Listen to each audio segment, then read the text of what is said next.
நாம எத்தனையோ மந்திரிக்கிற முறைகள் சிறுக்கு போயிடுறோம். பொதுவாக மார்க்கம் தாவீதுகள் அணிவதை விரும்புறதில்ல. ஜாயிது குர்ஆனுடைய ஆயத்துகள் துவாக்கள் தாவீது போடலாம். மார்க்கம் அதை தடுக்கல, அதை ஹராமாக்கல்ல.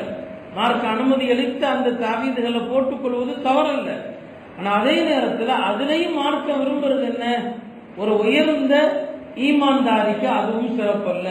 மறுமையில 70,000 பேர் விசாரணை இல்லாம சொர்க்கத்துக்கு போவாங்க. அந்த விசாரணை இல்லாம சொர்க்கத்துக்கு போகக்கூடிய அந்த நபர்களுடைய குணம் என்ன?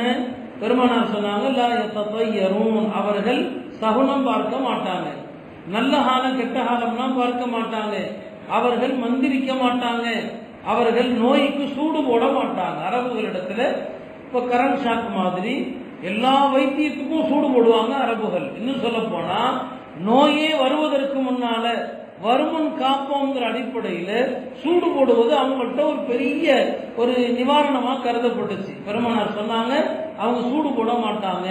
வாலா ரப்பிஹிம் யதவக்கலூன், அல்லாஹ் மீதுதான் நம்பிக்கை வைப்பாங்கன்னு சொன்னாங்க. இவர்கள் தான் கேள்வி கணக்கு இல்லாம சொர்க்கம் போறவங்க. இப்ப மார்க்கம் அனுமதி அளித்தவைகளை கூட அந்த தாவீதுகளை கூட தவிர்த்தா நல்லது.